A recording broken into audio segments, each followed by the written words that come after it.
नमस्कार। चलिए जानते हैं देश दुनिया राजनीति खेल टेक्नोलॉजी और मनोरंजन की हर अपडेट सबसे पहले और सबसे सटीक। तो चलिए शुरू करते हैं आज की टॉप हेडलाइंस के साथ। मुख्य विपक्षी दलों ने महंगाई और बेरोजगारी के मुद्दे पर प्रदर्शन किया। सरकार से जवाब मांगते हुए संसद के बाहर नारेबाजी की गई।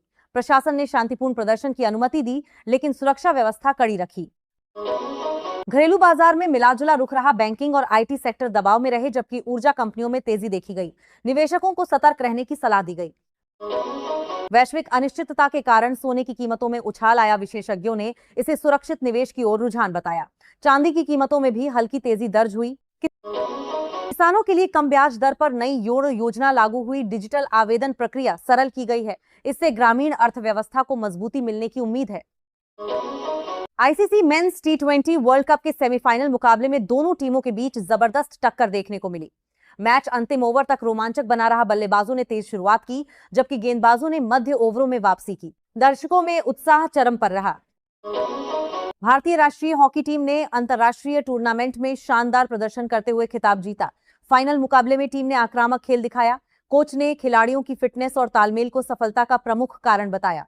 खेल मंत्रालय ने टीम को बधाई दी। भारतीय एथलीट ने एशियाई स्तर की प्रतियोगिता में स्वर्ण पदक जीतकर देश का नाम रोशन किया। अंतिम राउंड में उन्होंने शानदार प्रदर्शन किया। खेल प्राधिकरण ने प्रशिक्षण सुविधाओं में सुधार का श्रेय इस सफलता को दिया। देश भर में खिलाड़ी की उपलब्धि की सराहना हो रही है। इस सप्ताह एक बहुप्रतीक्षित बॉलीवुड फिल्म सिनेमाघरों में रिलीज हुई। पहले दिन बॉक्स ऑफिस पर अच्छी कमाई दर्ज की गई। दर्शकों ने कहानी और अभिनय की सराहना की, जबकि समीक्षकों ने निर्देशन और संगीत को सकारात्मक प्रतिक्रिया दी। सप्ताहांत में कलेक्शन बढ़ने की उम्मीद जताई जा रही है। फिल्म और टेलीविजन उद्योग के वार्षिक पुरस्कार समारोह में कई कलाकारों को सम्मानित किया गया। सर्वश्रेष्ठ अभिनेता, अभिनेत्री और निर्देशक सहित विभिन्न श्रेणियों में पुरस्कार दिए गए। समारोह में भव्य प्रस्तुतियां और सांस्कृतिक कार्यक्रम आकर्षण का केंद्र रहे। मध्य पूर्व क्षेत्र में हालिया सैन्य गतिविधियों के कारण तनाव बढ़ गया है। कई देशों ने अपने नागरिकों के लिए यात्रा सलाह जारी की है। अंतर्राष्ट्रीय उड़ानों पर असर पड़ा है और तेल आपूर्ति को लेकर अनिश्चितता बनी हुई है। वैश्विक बाजारों में अस्थिरता देखी जा रही है। यूनाइटेड नेशंस ने संघर्ष प्रभावित क्षेत्रों में तत्काल युद्ध विराम की अपील की है।